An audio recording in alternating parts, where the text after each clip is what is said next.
So hello everyone, स्वागत है आपका आपके अपने KIIT के यूट्यूब चैनल पर। तो आज हम क्लास 11 का फिजिक्स का लेक्चर नंबर 2 लेकर आए हैं, जिसमें हम पढ़ेंगे मोशन के बारे में। तो बिना किसी देरी के शुरू करते हैं हमारा लेक्चर। चलिए, सबसे पहले हमें जो पढ़ना है वो है concept of motion and rest. किस ऑब्जेक्ट को हम कहें कि वो मोशन में है या किसको कहें वो रेस्ट पर है। तो इस चीज को समझने के लिए आपको बड़े ध्यान से कॉपी और पेन लेके नोट करना पड़ेगा कि मान लेते हैं भाई कि हमारे पास ये जो पॉइंट है, ये पॉइंट किसी ऑब्जेक्ट की पोजीशन को डिस्क्राइब करता है।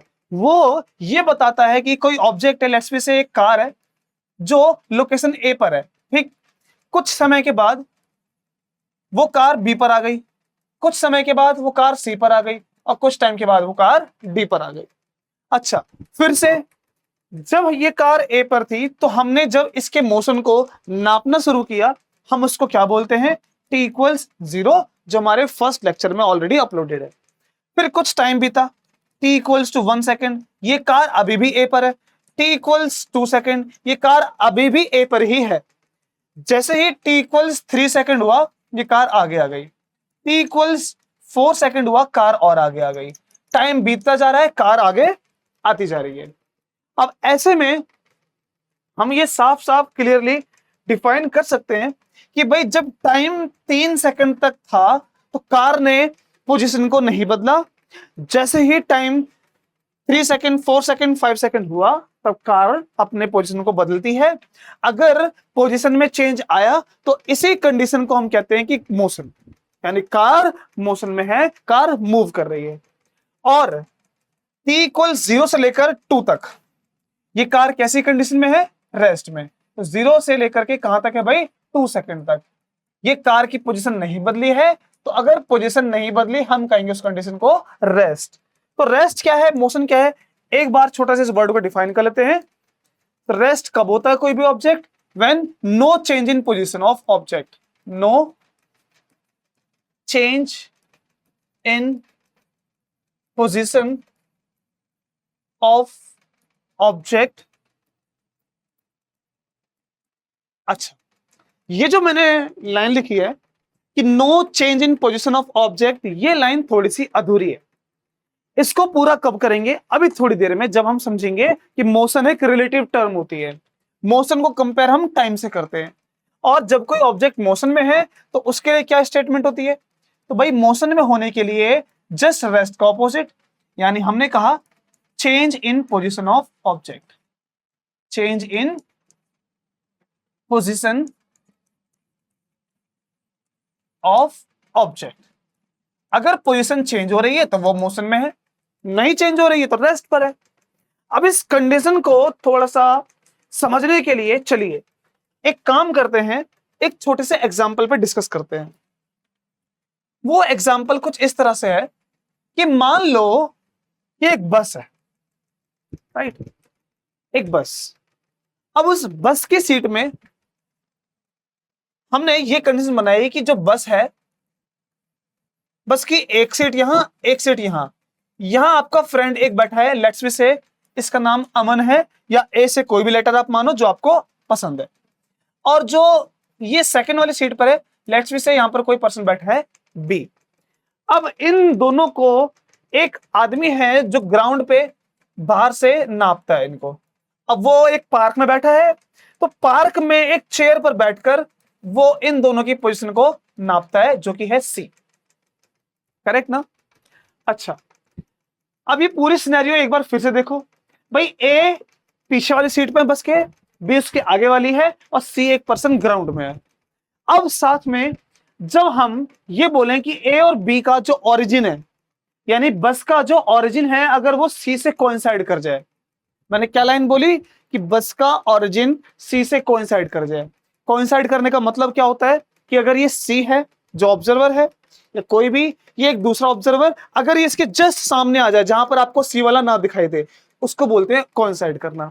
चलिए इसको डायग्राम समझिए कैसे भाई। अब ये पूरी जो बस है, ये जो हमने बनाई है, अब इसके कोइंसाइड करने का मतलब है कि ये सी की लोकेशन पर आ गया।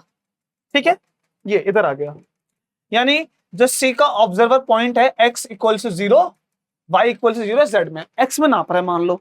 तो अब सी यहां खड़ा है, जो बस है उसके एकदम सामने आ गई, इसको बोलेंगे कोइंसाइड करना। ऐसे वक्त में सी वाले ने ये देखा कि भाई जो कार है या बस है वो इस टाइम पर दिल्ली में है, ठीक है, कुछ समय बीता और बस चलते चलते चलते चलते वो मान लो कि इस लोकेशन पर कहीं ना कहीं आ गई है। तो ये, हाँ, तो बस कहां आ गई है, ये बस इधर आ गई है, राइट ना। तो बस दिल्ली से लेट्स से बॉम्बे आ गई है, ये इधर। तो अब ए ने कहा बी से कि यार हम बहुत दूर आ गए हैं, भूख लगी है, थक चुके हैं, चलो कुछ खा लेते हैं। बी ए से कहता है कि आप थक कैसे गए, आप तो मेरे पीछे आराम से बैठे थे, आराम कर रहे थे, आपने चला कहां, क्या आप चल के आए हो दिल्ली से बॉम्बे। तो ए बोलता है कि हाँ। बी बोलता है ये तो गलत है। क्यों? क्योंकि बी कहता है कि आपकी जो पोजीशन है मेरे पीछे, वो पोजीशन नहीं बदली है। अब इस बात को वो कंफर्म करने के लिए जाते हैं सी के पास। तो बताइए, सी के नजरिए से, नजरिया वर्ड हम ना बोल के क्या बोलेंगे, सी के रेस्पेक्ट से, सी के रेस्पेक्ट से बताओ कि क्या ये बस नहीं चली है। तो सी के नजरिए से पोजीशन में बदलाव आया, दिल्ली से बॉम्बे आई है बस, तो ए और बी दोनों चले। तो यहां पर सी कहता है कि ये मोशन में है और बी कहता है मोशन में नहीं है। बी क्यों कहता है मोशन में नहीं है, क्योंकि उसने देखा भाई ए की पोजीशन नहीं बदल रही है, इसलिए वो मोशन में नहीं है। वो भी सही कहता है, भाई डेफिनेशन के अकॉर्डिंग जो हमने पढ़ा वो सही कह रहा है, और जो सी है उसके डेफिनेशन के अकॉर्डिंग जो ये दोनों हैं वो चले हैं आगे की ओर, चले हैं, इसलिए भाई सी भी सही कहता है अपनी बात।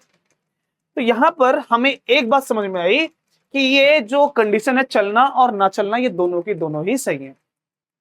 आप खुद सोचिए, एक कहता है चलता है, एक कहता है नहीं चलता है। अब दोनों में से एक ही बात हो सकती है, दोनों कैसे हो सकती है, चल भी रहा है और नहीं भी चल रहा। अगर ये दोनों बात सच है, सही है, तो हम इसे कहते हैं कि मोशन इज रिलेटिव टर्म। लिख लेते हैं भाई इधर, हमने क्या पढ़ा कि motion is a relative term. अब रिलेटिव टर्म होने का यही मतलब होता है कि मोशन, स्पीड, डिस्टेंस, टाइम, ये ऑब्जर्वर नाप कौन रहा है। जैसे अब एग्जांपल, मैं भाई अर्थ में हूं, मेरे जो पड़ोस में एक मान लो फ्रेंड खड़ा हुआ है, मैंने पूछा कि भाई आप चल रहे हो क्या, मेरा फ्रेंड बोलेगा नहीं चल रहे। लेकिन अगर वही चीज मून से नापी जाए तो हमें क्या नजर आएगा।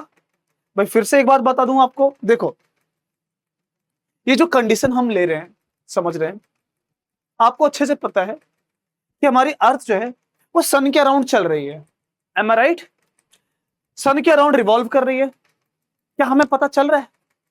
नहीं पता चल रहा। अगर हमारी अर्थ सन के अराउंड जा रही है तो हम भी चल रहे हैं, तो हम अगर चल रहे हैं तो हमें तो पता नहीं लगता ना कि हम चल रहे हैं। तो ये जो कंडीशन है जहां पर हम मोशन कर रहे हैं, इसकी जानकारी कोई कोई हमें दे रहा है, कोई दूसरा आके बताता है कि भाई आप चल रहे हैं, और हम कहते हैं नहीं चल रहे हैं। तो ये जो कंडीशन उठती है, ये सारी की सारी उठती है यूनिफॉर्म मोशन में। तो यूनिफॉर्म मोशन है एक ऐसा मोशन है जहां पर दोनों स्टेटमेंट मोशन की सही हो सकती है, रेस्ट वाली भी, मोशन वाली भी। लेकिन ऑब्जर्वर अगर मैं हूं, मैं नाप रहा हूं अपने बारे में कि मैं चल रहा हूं कि नहीं चल रहा हूं, तो मैंने कहा मैं नहीं चल रहा हूं, तो मेरी बात सही है। अगर कोई दूसरा कह रहा है कि वो चल रहा है, यानी कि मैं चल रहा हूं, तो वो अपनी जगह पर सही है, क्योंकि हो सकता है कि उसके लिए चल रहे हो, बट इस बात को मैथमेटिकली प्रूव किया जाता है। अब अगर मान लेते हैं एग्जांपल के लिए कि एक थर्ड ऑब्जर्वर, यानी कि जो मुझे कह रहा है कि वो चल रहा है, ठीक है ना, लेकिन मैं तो मना कर रहा हूं कि मैं नहीं चल रहा, तो यहां पर कंडीशन ये आती है कि मेरे लिए वो चल रहा है। अभी जो बात है इसको थोड़ा समअप करते हैं छोटे से रूप में। जैसे अगर मान लीजिए कि मैं आपको मून पर बैठा दूं, चांद पर, तो चांद पर बैठने पर आपको यह नहीं लगेगा कि आप चल रहे हैं, आपको लगेगा कि आप रेस्ट पे हैं, आप रुके हुए हैं, ये ऐसा फील होगा, क्योंकि ये यूनिफॉर्म मोशन है। अब ऐसे में आप अगर चांद पर हैं और मुझे देख रहे हैं तो आप बोलेंगे मुझे कि मैं चल रहा हूं चांद के चारों तरफ और सन के चारों तरफ, और मुझे चांद से देखिए, यानी कि आप अगर चांद पे हैं तो चांद से पूरी दुनिया आपको अपने चारों तरफ घूमती हुई नजर आएगी, जैसे पहले के लोगों को नजर आता था कि भाई पृथ्वी रुकी है, सब चीजें घूम रही है पृथ्वी के चारों तरफ। पहले के लोगों को ये लगता था। तो अगर आप चांद पे बैठे हैं तो आपका दावा होगा कि मैं चल रहा हूं, और मैं कहूंगा जी जी नहीं, मैं नहीं, आप चल रहे हैं।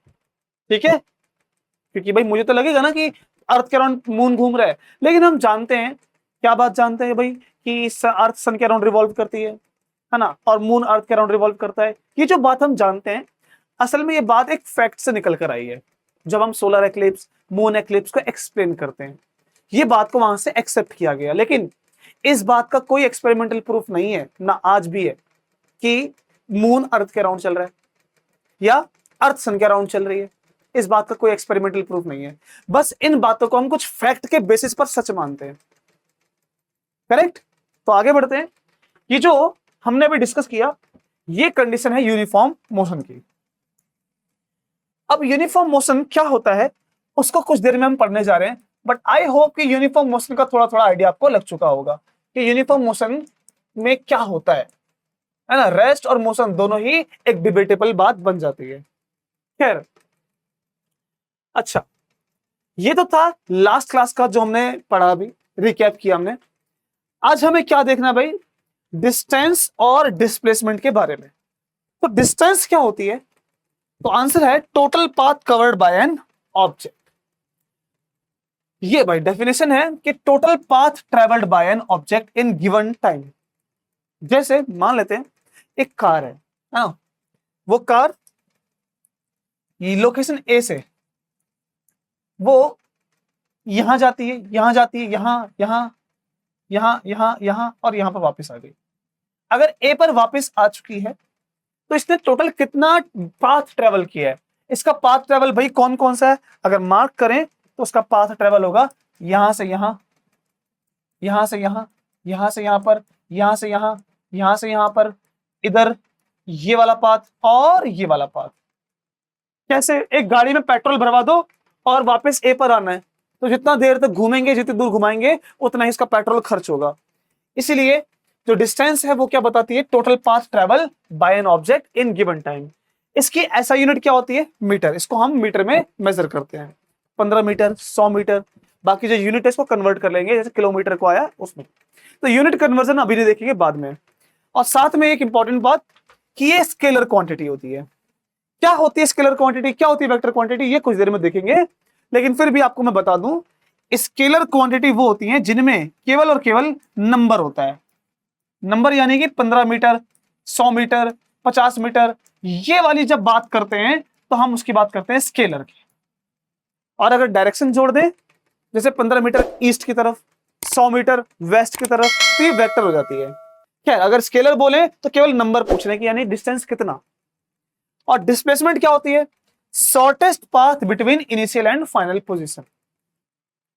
अब इनिशियल और फाइनल पोजीशन कौन सा, देखिए, जैसे मान लेते हैं इसी वाली कंडीशन में ए वाली, तो इसमें इसकी इनिशियल पॉइंट कौन सा था, ए था। इसका फाइनल पॉइंट कौन सा है, वो भी ए है। तो ए से ए का टोटल छोटा रास्ता कौन सा है, छोटा रास्ता कोई है नहीं, जहां पर है वहीं पर है, तो इसकी डिस्प्लेसमेंट 0 हो गई। लेकिन अगर मैंने आपसे पूछा एक ऑब्जेक्ट यहां पर है ए पर, वो ऐसे जाता है फिर ऐसे आता है, तो ये तो हो गया डिस्टेंस ट्रेवल्ड ऐसे करके। लेकिन इनके बीच का छोटा रास्ता कौन सा है, तो छोटा रास्ता है स्ट्रेट लाइन, जो सीधी लाइन बनाई जाती है वो छोटा रास्ता है। आपको एक बात में इंपॉर्टेंट बता के चलता हूं, कॉपी पेन लेके नोट जरूर कर लेना। वो क्या है, हम जिस ज्योमेट्री को पढ़ रहे हैं वो यूक्लिड की ज्योमेट्री, यानी फ्लैट ज्योमेट्री। और फ्लैट ज्योमेट्री में सबसे छोटा रास्ता होता है स्ट्रेट लाइन। जब आइंस्टाइन की ज्योमेट्री पढ़ते हैं, यानी कि स्पेस की ज्योमेट्री, कर्व ज्योमेट्री, वहां पर सबसे छोटा रास्ता होता है कर्व पाथ।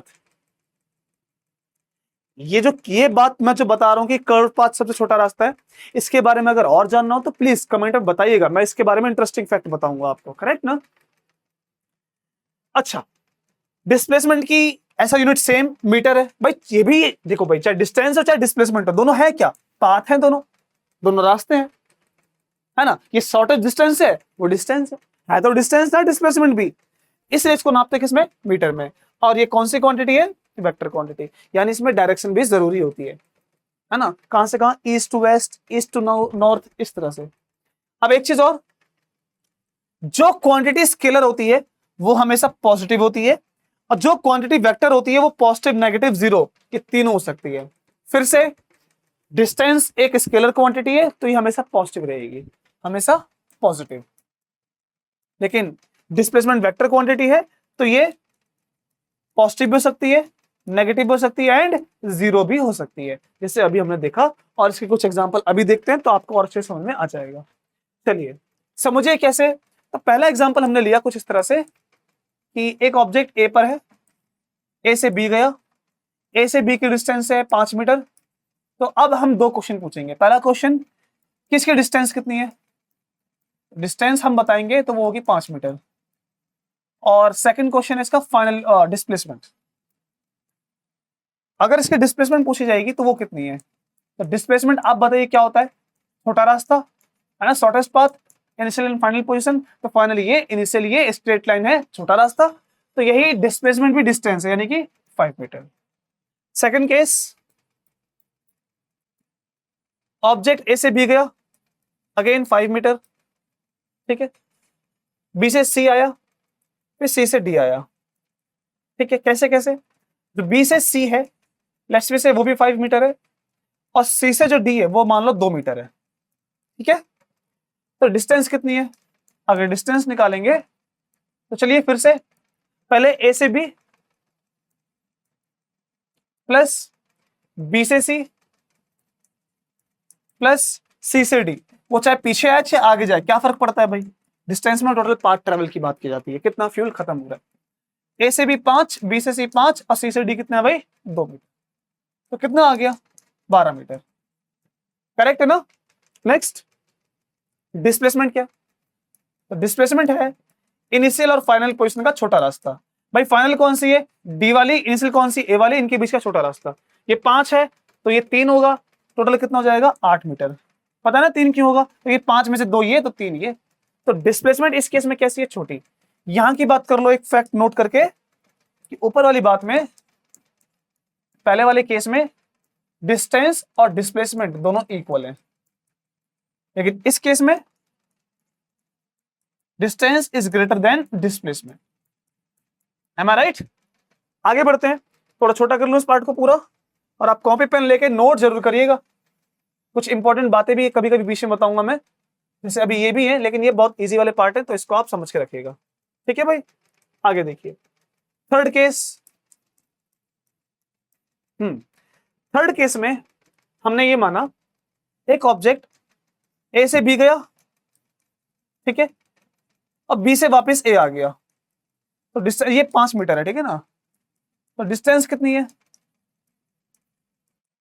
पहले 5 मीटर आगे गया, फिर 5 मीटर पीछे आया, तो डिस्टेंस हो गई 10 मीटर।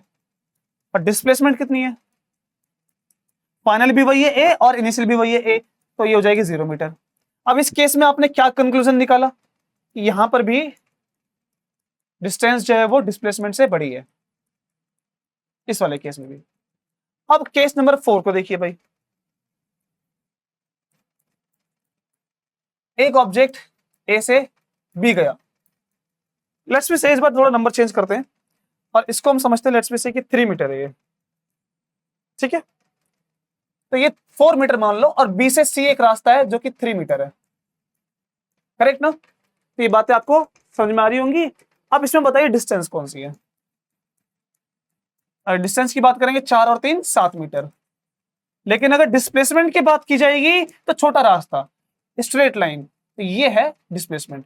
यहां पर आप अगर ध्यान से देखें तो एक राइट एंगल ट्रायंगल बन रहा है, हम इस हाइपोटेनस को, हम यानी कि जो ये वाली डिस्टेंस है, इसको हम पाइथागोरस से निकाल सकते हैं। और पाइथागोरस निकालेंगे तो कितनी आएगी, 4 square plus 3 square, that will be 25, and it will be 5 meter. Am I right. ये जो है वो 25 मीटर है, let me just make it correct, और अच्छे से लिख लूं मैं ये। अब इस केस में भी बताइए कंक्लूजन क्या है, तो इस केस में भी जो कंक्लूजन है वो हम साफ साफ नोट कर सकते हैं कि distance is greater than displacement. एक केस और देखिए भाई, अब ये केस मजेदार है, नंबर 5। एक पार्टिकल जो है सर्कल में घूम रहा है, उस सर्कल की रेडियस 7 मीटर है, और पार्टिकल ए से बी आता है जस्ट इधर, ठीक है, ए से बी। तो डिस्टेंस बताइए कितनी है, डिस्टेंस कहां से कहां, ए टू बी। तो डिस्टेंस क्या होती है, सर्कल का पाथ। ये पाथ कितना होगा, सर्कल का आधा है तो पाई आर, पाई आर यानी पाई की वैल्यू 22/7, आर कितना 7, तो डिस्टेंस आ गई 22 मीटर। नेक्स्ट थोड़ा सा इसको देखने के लिए मैं बाकी सबको छोटा कर लेता हूं, तो ध्यान से देखिएगा।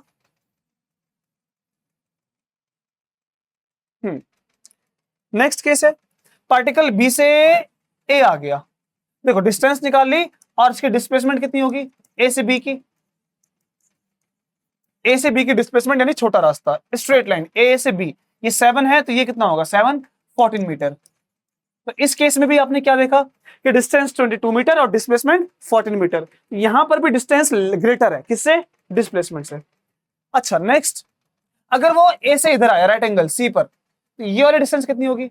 अब भाई सिंपल सी बात है कि पूरा जब एक सर्कल है तो डिस्टेंस कितनी होती है 2 पाई आर, आधा होता है तो 2 से डिवाइड तो पाई आर। अब ये कितना है 1/4 है, यानी 2 पाई आर को 4 से डिवाइड कर लो, है ना, ये 2 पाई आर को 4 से डिवाइड तो कितना आएगा भाई बताओ, पाई आर बाई 2। तो ये डिस्टेंस रख लेते हैं भाई यहां पर। तो डिस्टेंस कहां से कहां बोली जा रही है, ए से सी, फ्रॉम ए टू सी, कितनी होगी पाई आर बाय 2। पाई आर निकाल कर 22 और 2 से डिवाइड करेंगे आ जाएगा 11 मीटर। और डिस्प्लेसमेंट छोटा रास्ता यानी कि ये डिस्टेंस है ना, पाइथागोरस थ्योरम, ये 7 है ये 7 है, तो डिस्प्लेसमेंट कितनी हो जाएगी भाई, ए टू सी, पाइथागोरस लगाएंगे, ये 7 ये 7, तो 49 प्लस 49, इसका आंसर निकाल लो, वो आपकी क्या होगी डिस्प्लेसमेंट, ठीक है ना, रूट में 98 मीटर, रूट से बाहर निकाल सकते हैं आप, आपका आंसर आ जाएगा, है ना, लगभग 10 के अराउंड आएगी, लेकिन 11 से छोटी है, अगर 100 होती तो 10 आती, लेकिन 11 से छोटी आएगी। तो इस केस में भी डिस्टेंस ग्रेटर है। अगर पार्टिकल कंटिन्यू ए से ए पर आया तो 2 पाई आर डिस्टेंस और डिस्प्लेसमेंट 0। ऐसे ही केस एग्जाम में क्वेश्चन पूछता है कि क्या हम कह सकते हैं, यानी can we say that displacement is 0, तो हम बोलते हैं यस डिस्प्लेसमेंट 0 हो सकती है क्योंकि ये एक वेक्टर क्वांटिटी है। एग्जांपल दीजिए, तो एग्जांपल में आप ये बोल दो, सबसे बेस्ट एग्जांपल रहता है कि particle moving in a circular path. क्या बोला भाई मैंने, particle moving in circular path, so this is the best example where we can show the displacement is 0। तो ये आपको डिस्प्लेसमेंट 0 वाले पार्ट में एग्जांपल लेना है। अच्छा सारे एग्जांपल सारे केस मिला के देखिए, डिस्टेंस और डिस्प्लेसमेंट बस एक ही केस में इक्वल है। किस केस में, जब पार्टिकल कैसा गया भाई सीधा, राइट, थोड़ा जूम करता हूं इसको मैं, हाँ इधर देखिए, ये वाला था ना केस हमारे पास, ये वाला, जब पार्टिकल ए से बी गया सीधा और उसी डायरेक्शन में, तब डिस्टेंस और डिस्प्लेसमेंट दोनों इक्वल है, वरना ये इक्वल नहीं थे अभी तक। लेकिन जितने भी अभी तक केस देखे उनमें सारे के सारे केस में डिस्टेंस ही डिस्प्लेसमेंट से बड़ी है। तो डिस्टेंस हमेशा डिस्प्लेसमेंट से बड़ी होती है, बस एक केस में इक्वल होती है, राइट। तो आई थिंक आपको डिस्टेंस और डिस्प्लेसमेंट का पार्ट क्लियर हो गया होगा। चलिए थोड़ा सा आगे बढ़ते हमारी नेक्स्ट पार्ट पर, स्केलर क्वांटिटी। तो स्केलर क्वांटिटी क्या होती है भाई, हमने बात करी थी जिसमें केवल मैग्नीट्यूड होता है, जिसमें केवल एक नंबर होता है। एग्जांपल मास, करंट, स्पीड, डिस्टेंस और प्रेशर। मैं आपको ये तो पढ़ाऊंगा लेक्चर नंबर हमारा जब 4 आएगा, जिसमें मोशन इन अ प्लेन होगा कि स्केलर और वेक्टर क्या है, इसका वेक्टर एडिशन रूल क्या है। लेकिन आपको स्केलर और वेक्टर को समझने के लिए एक मैं आपको बहुत अच्छा तरीका बताता हूं, नोट करना। देखो जैसे ये करंट है मान लो 5 एम्पियर, एक करंट यहां से आती है 5 एम्पियर, ठीक है। अब हमें दिखता है भाई कि इसमें डायरेक्शन है ना, ऑपोजिट डायरेक्शन है, अमाउंट है तो वेक्टर क्वांटिटी है, और वेक्टर क्वांटिटी जब ऑपोजिट होती है तो असर 0 हो जाता है। जैसे इस पेन को मैं 5 की फोर्स से इधर खींचता हूं और 5 की फोर्स से मैं उधर खींचता हूं, क्या ये चल रहा है, नहीं चल रहा, फोर्स 0 हो चुकी है। वैसे हमें लगता है करंट 0 जाएगा तो यहां उंगली रख दो, और जब यहां उंगली रखते हैं तो नेक्स्ट डे हम किसी को उंगली करने के लायक नहीं होते, क्योंकि करंट हमें मिलती है 10 एम्पियर। तो यहां से पता चला भले ही डायरेक्शन भी है मैग्नीट्यूड, बट ये स्केलर क्वांटिटी है। ये बात बहुत जरूरी है कि डायरेक्शन और मैग्नीट्यूड के होते हुए भी वो क्वांटिटी कैसी है, स्केलर। क्यों? क्योंकि इसने डायरेक्शन वाले रूल को फॉलो नहीं किया। ऐसे ही मान लो प्रेशर को, मैंने किसी बोतल को 5 का प्रेशर यहां दिया और 5 का प्रेशर ऐसे दिया, तो बोतल, अब जो प्रेशर उल्टा है, अपोजिट है, तो 0 जाना चाहिए, लेकिन बोतल दब जाती है तो 0 नहीं हुआ ना, तो स्केलर क्वांटिटी है। और वेक्टर क्वांटिटी में डायरेक्शन के रूल फॉलो होते हैं। उनके एग्जांपल में डिस्प्लेसमेंट, वेलोसिटी, फोर्स और एक्सेलरेशन, ये सारी बात आती है। तो हमने जो ये पढ़ा है आज का टॉपिक, अब हमने क्या क्या पढ़ा है भाई? देखो, डिस्टेंस और डिस्प्लेसमेंट क्या होती है, और स्केलर और वेक्टर हमने पढ़ा क्या होते हैं। इसके बारे में जो डिटेल है वो पढ़ेंगे नेक्स्ट लेक्चर में। आई होप कि इस लेक्चर में आज के आपको काफी सारी चीज समझ में आई होंगी। कुछ चीज समझ में नहीं आई होगी तो आप हमें कमेंट करके जरूर बताइएगा, हम आपके कमेंट का वेट करेंगे। और साथ में अगर आपने हमारे चैनल को सब्सक्राइब नहीं किया तो अभी कर लो, ताकि ऐसे ही कुछ इंफॉर्मेटिव वीडियो आपके पास तक पहुंचते रहे, नोटिफिकेशन टाइम आती रहे। अगर आप किसी पर्टिकुलर टॉपिक पे कुछ खास वीडियो चाहते हैं फिजिक्स से रिगार्डिंग, तो आप मुझे बता सकते हैं कमेंट में, मैं उस पर जरूर काम करूंगा और वो वीडियो अपलोड की जाएगी। धन्यवाद, मिलते हैं अगले लेक्चर में।